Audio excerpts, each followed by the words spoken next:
This all started with one Jeep back in high school. 74 CJ5, 304, 3-speed, repainted Renegade. And the addiction was set about 500 Jeeps later. Wow.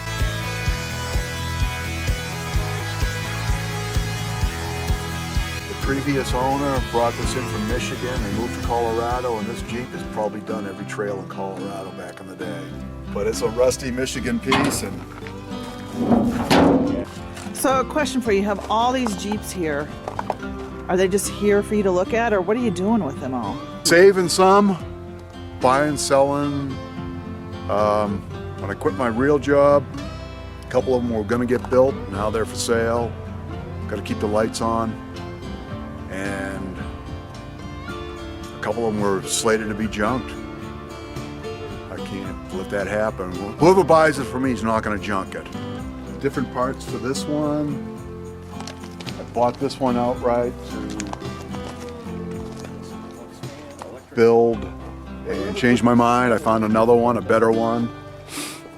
This one is old school, but done very poorly. 283 Chevy, no room for a fan. Old school racing, Anson, Bellhausen, drag racing history. What is that? It is NHRA approved Bellhausen, so this is the early conversions to put different motors and transmissions together, probably from the 60s. This was in a field for years, and this is just too nice. So how do you find these?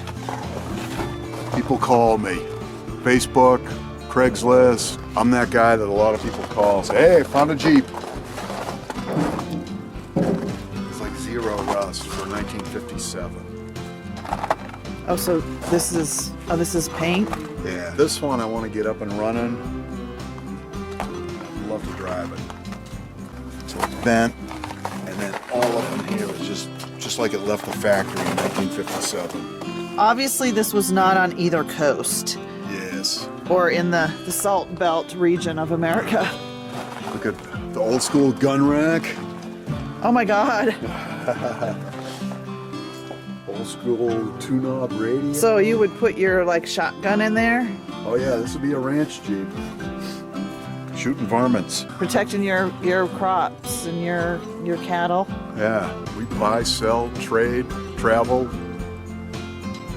Wish it was closer is not in our vocabulary. And we deliver, hard to deliver. No one else wants to deliver the stuff. No axles, no motor, no frame, or whatever part you want.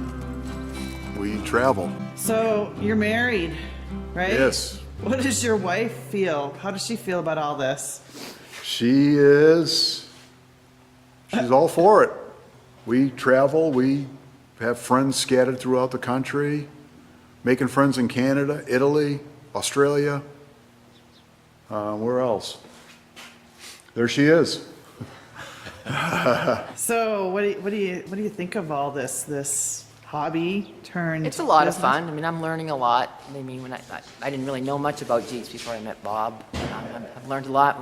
The thing is, we've met a lot of great people too, and got to see a lot of the country doing the hauling stuff.